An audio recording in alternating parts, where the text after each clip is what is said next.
আজকে ইফতারিতে বিরিয়ানি রান্না করতেছি, কারণ আজকে আমাদের বাসায় মেহমান আসবে। মেহমানের জন্য আরও ইফতারি বানাবো।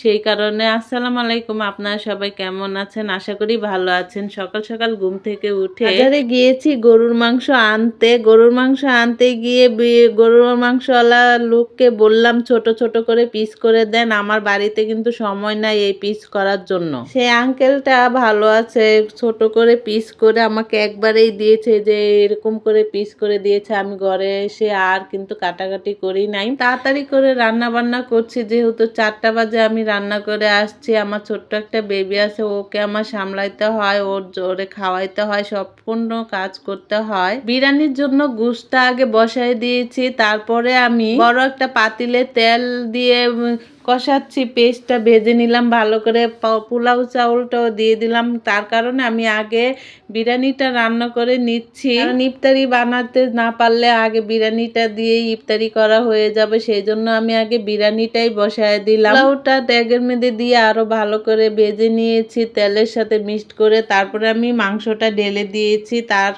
তারপরও আমি একটু টক দই নাই, তার কারণে আমি দুধ ঢেলে দিয়েছি। দুধের সাথে আমি যে টমেটো দিয়েছিলাম মাংসতে, সেই জন্য একটু টক টক হওয়ার জন্য, এটা কিন্তু টক টমেটো ছিল।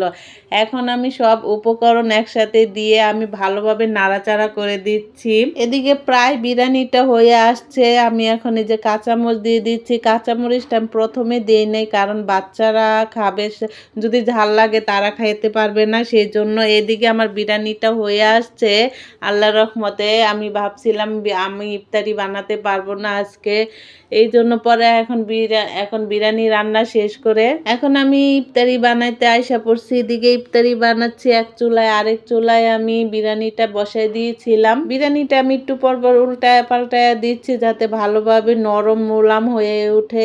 এইদিকে আমার ছেলে মাদ্রাসা থেকে এসে পড়েছে, ওর অনেক ক্ষুধা লেগেছে।